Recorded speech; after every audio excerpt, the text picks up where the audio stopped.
خپله پیژنګلو را سره وکړو. بسم الله الرحمن الرحیم. اول خو زه ستاسو ډېره شکریه ادا کوم. زه یو سوشل ورکر یم، شهناز نوم مې دی، د دې 400 اوسېدونکی یم.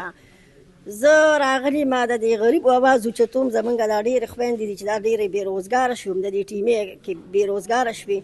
د دوی سنټرې وې هغې وله بلکل ختمې کړلې او هغوی له به یې څه ورکولو 5000 روپۍ میاشت به یې ورکوله.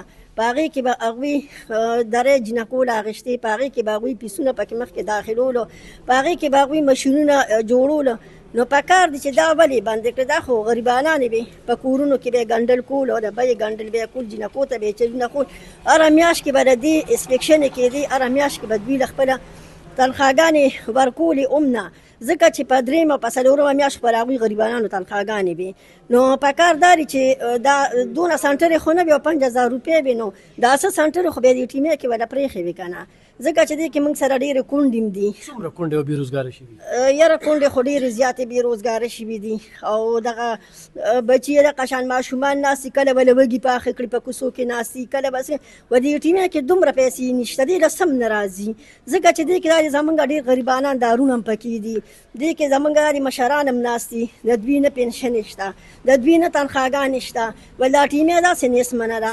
میډم تاسو ډېر سوشل ورکر هم یې، د پاکستان تحریک انصاف ډېره مهمه غړی هم یې، کمپین هم وله کوې، ینګ وزیر اعلی راغلی دی، هغه ټیک ټاکو باندې ډېر غټ غټ اعلانات کوي، اوس بیا وایي صوبه زه بندومه.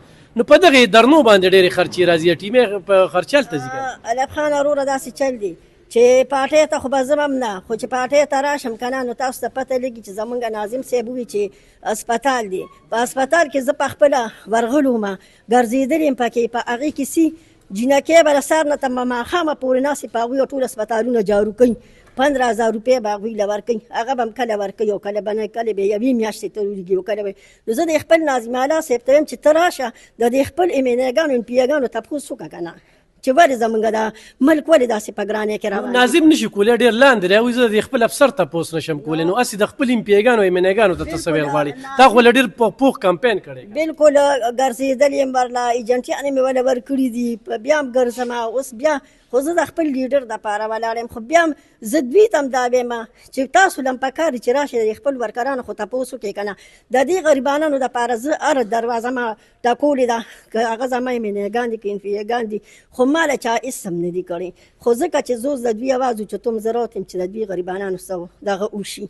ښه لکه میډم خلک د سیاست چې کوم دی نو خدمت لکوي که نه، او خدمت کې الله میلاویږي. نو 14 کاله وشوه تاسو چاله څه ډیلي ورکړل، چاله هم څه ورکړل؟ یاره بس بلې نه، خامخا ډېر هم پکې شوي دي داسې که نه، داسې زه نه ویم، ځکه چې زما خپل کلي به زه واخلم چې په هغې کې د لارې ګودرې ټولې خرابې وي، ټرانسفرمرې پکې نه وي، غریبانان به داسې ناست وو، هغې راله کړي دي. اوس هم چې څه داسې د هغوی نو هغه کوي، خو لکه زما خپلې لوریانې دي چې هغوی دا څونه تعلیمونه کړي دي، ما ته ناست دي، ما یې چېرته روزګار نه دی راکړی. خو زه ستا ذاتي شوه، نور ټول کلي پرې نوکر هم که لارې کوڅې هم دې پرې وکړې، دا هم زه تا ته سلام پیش کوم چې دا هم لا موږ په لومړي ځل واورېدل چې تا په کلي کې خلکو له روزګار ټول کړي مې دي، په دغه مې کړي په څه کې دي روزګار؟ بیا هم په لارو کې زما بورډونه یې لګولي دي، په دې هم زه دغه کوم چې لکه ډېرې غریبانانې پکې داسې دي. ښه زه بلکل د پاټۍ په دغه نه ویم، زه داسې غریبانان چې هغوی د تعلیم وس نه کېږي، زه یو محکمې ته په خپله تللی یم او هغې کې که تاڼۍ که تحصیلي که هر څه یوه سره ناست یم، ورته یم یاره د دې غریبې وس نه کېږي، د دې د تعلیم خبره ده، د کالجونو پورې ما په هغوی سبقونه پکې ویلي دي مفت، لکه پیسې میسې رانه بلکل له هغوی نه نه دي اخیستې. داسې غریبانان چې په ډېرانونو دا بچي ګرځي، د تعلیم وس یې نه کېږي، هغه مې بوتلي دي، هغه مې مفت داخل کړي دي. ته په خپل مدد په خپل مدد زه په خپله کوم، په خپله کې که نه، لکه د حکومت چې کوم کار دی نه هغه کېږي، د حکومت په دغه باندې زه نه کوم او نه ورځم اوسه، ځکه چې زړه مې ته بلکل اوس خفه دی که نه، نو نه کوم، خو په خپله ورځم که هغه تحصیل تاڼۍ که په کوڅه کې یو 2 کسان جنګ وکړي، په پټه خولې به زه تاڼۍ ته رنګ وکړم، هغوی به راشي هغه خلاصې به وکړي، روغه به وله راولي، هم په خپل دغه کوم. دا اوس غریبانان دا دې ناستې دي، د دوی به څوک اواز اوچتوي، چې زه یې نه اوچتم څوک پرې اوچتوي.